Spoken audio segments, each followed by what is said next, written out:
إن الحمد لله نحمده ونستعينه ونستهديه ونسترشده ونعوذ بالله من شرور أنفسنا ومن سيئات أعمالنا.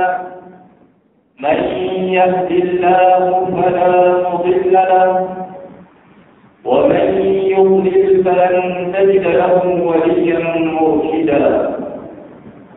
أشهد أن لا إله إلا الله وحده لا شريك له، له الملك وله الحمد يحيي ويميت وهو على كل شيء قدير. وأشهد أن سيدنا ونبينا محمدا عبد الله ورسوله وصفيه وخليله، خير نبي اجتبى رحمة للعالمين بعثه، صلى الله وسلم وبارك عليه وزاده فضلا وشرفا وتكريما لديه. أما بعد، يا عباد الله اتقوا الله اتقوا الله اتقوا الله. قال الله عز وجل: يا أيها الناس اتقوا ربكم إن زلزلة الساعة شيء عظيم. Sidang jemaah yang dirahmati Allah Subhanahu wa taala, bertakwalah kepada Allah, takutlah kepada Allah. Janganlah mengharapkan melainkan hanya kepada Allah.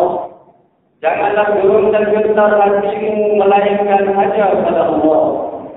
Sesungguhnya seseorang hamba itu apabila memiliki hati yang suci dan bersih, tidak akan takut hanya kepada Allah Subhanahu wa taala. Tidak semua yang dirahmati Allah. Ulama adalah ahli agama atau ilmuwan yang menguasai beberapa cabang ilmu akidah, syariat dan akhlak. Ilmu ini adalah ilmu yang bermartabat tinggi kerana dia berkaitan dengan Allah, berkaitan dengan Rasulullah sallallahu alaihi wasallam.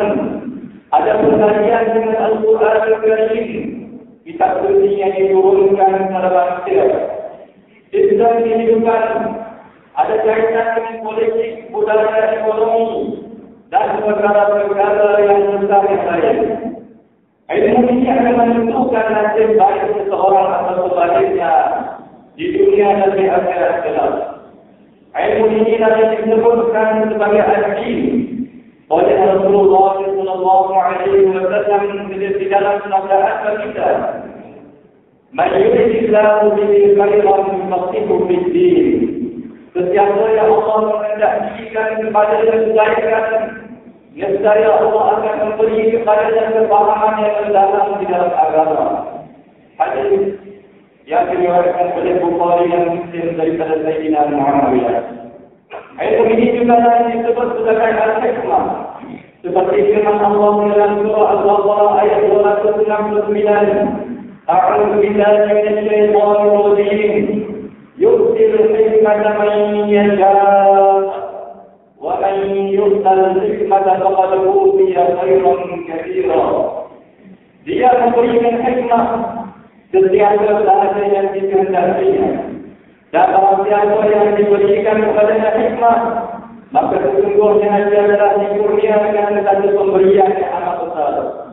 Allah Subhanahu wa taala mengangkat martabat orang-orang yang beriman dan mengangkat martabat orang-orang yang berilmu pengetahuan daripada kalangan orang-orang yang beriman dengan beberapa darjat. Allah Subhanahu wa taala berfirman di dalam surah Al-Mujadalah ayat 11, "A'udzu billahi minasy syaithanir rajim. يرفع الله الذين آمنوا منكم والذين أوتوا العلم درجات." Allah meninggikan derajat orang-orang yang beriman di kalangan kamu, dan Allah meninggikan derajat orang-orang yang diberi ilmu pengetahuan daripada kalangan kamu dengan beberapa derajat. Sesungguhnya Allah Maha mendalam pengetahuannya tentang apa yang kamu lakukan. Di dalam sebuah hadis yang diriwayatkan oleh Imam Muslim Rasulullah sallallahu alaihi wasallam menegaskan, Allah yarfa'u bi hadzal kitab qauman wa yadh'u bihi akharin. Sesungguhnya Allah meninggikan martabat sesuatu kaum dengan Al-Quran ini dan merendahkan martabat yang lain kerananya.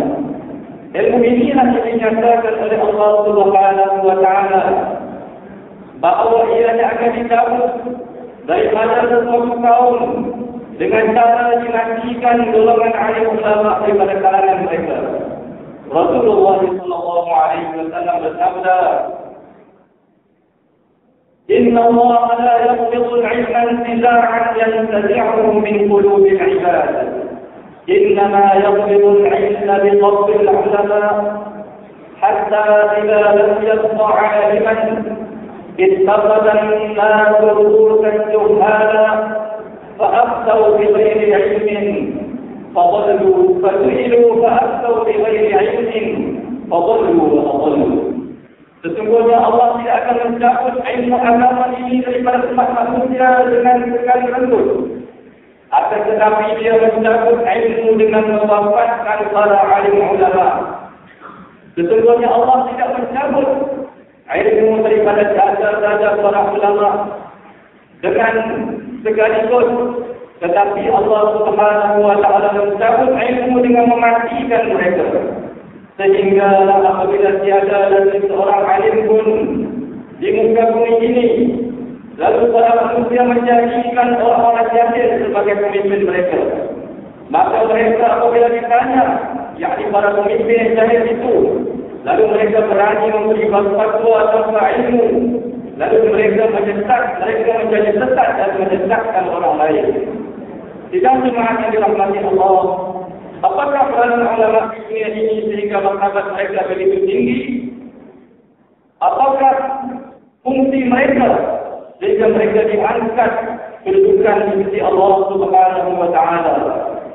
Peranan ulama antara lain ialah yang pertama, sebagai pewaris para anbiya alaihi wassalatu wassalam, bahkan pewaris khususnya Rasulullah sallallahu alaihi wasallam dan penyebar ajaran baginda. Rasulullah sallallahu alaihi wasallam bersabda, "Innal ulama'a warasatul anbiya wa innal anbiya'a lam yuwarrithu dinaran wa la dirhaman, innama warathul 'ilma faman akhadha bihi akhadha bi fadlin wafir." Sesungguhnya para ulama itu adalah pewaris para nabi. Dan sesungguhnya para nabi tidaklah mereka mewariskan dinar maupun dirham, yakni harta benda. Tetapi mereka hanya mewariskan ilmu. Maka barang siapa yang mengambil ilmu tersebut, berarti dia telah mengambil bahagian ilmu yang amat banyak. Menghina dan menepikan ulama, serta menghalang mereka daripada menyampaikan ilmu, malah membunuh mereka, adalah satu kejahatan dan jenayah dan perbuatan yang amat berdosa. Allah Subhanahu wa Ta'ala berfirman di dalam surah Ali Imran ayat 21 dan 22, A'udzu billahi minasy syaithanir rajim. Innal ladzina yakfuruna bi ayati Allah wa yaqtuluna an-nabiyyina bighairi haqq wa yaqtuluna